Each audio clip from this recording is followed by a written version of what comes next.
When you import or export images, video, and sound in Cinema 4D Release 19, you'll be using tomorrow's technology, a new media engine that was developed as part of Maxon's overall effort to modernize Cinema 4D's core.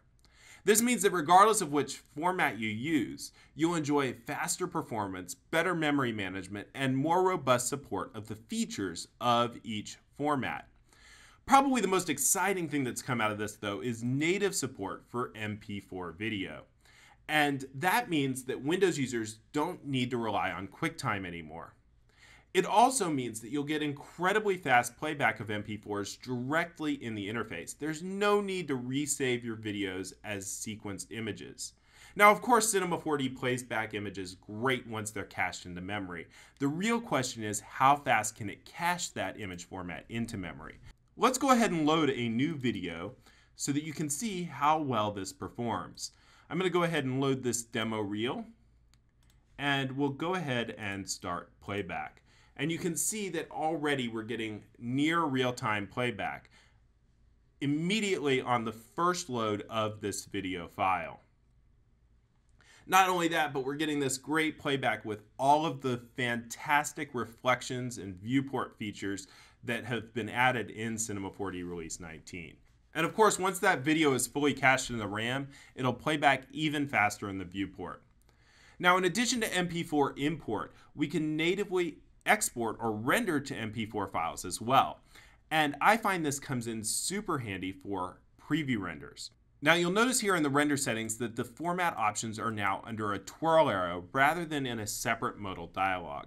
That provides easier access, and it also allows you to set up specific presets for each format so you can quickly access the specific format options for your workflow.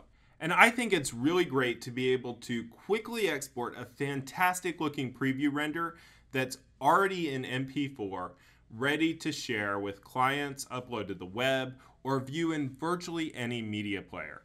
Now, of course, the picture viewer itself is a media player, and MP4 playback in the picture viewer is fantastic as well. I'm going to load a 4K MP4 here that I've been working on for the spherical camera project. Can't even fit it in the picture viewer. It's so huge, but I can play it back in real time in the picture viewer with audio, and that I think is fantastic. Now, in addition to MP4, you can now directly write DDS files for game workflows, and all of the formats have been touched to eliminate any of the issues that people have reported with those files, as well as add additional functionality. One great example is EXR, which has added the DWAA compression and also has a new option to disable the layer numbering that Cinema 4D previously wrote into EXR layers. And that makes it super easy to integrate our EXR output into any studio workflow. So there's lots of great new enhancements, but there's one more I specifically have to mention, and it's a lot of fun. You can now load animated GIFs as textures for Cinema 4D. And I couldn't imagine a better way to show you that than using Giphy, the internet's source for all things animated GIF. So I created a quick little plugin that we'll be putting on Cineversity for all of the Maxon Service Agreement customers that will allow you to quickly download animated GIFs related to whatever search term you choose. Now, of course, you don't need the plugin to use animated GIFs, but the plugin makes it fun because you can pull it directly from Giphy.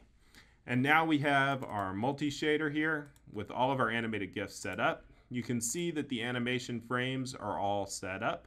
Also, fractional frame rates are now supported with all video formats. Let's go ahead and apply this to the cloner object. And now you can see that we've got all those cool animated GIFs playing back directly in the viewport. So that's a quick look at some of the nice features that have been added in Cinema 4D Release 19 with the new media engine. And of course, make sure to watch all of our Quick Start videos here on Cineversity, as well as all of the quick tip and reference videos that will be coming in the next few months so that you can learn how to get the most out of Cinema 4D Release 19.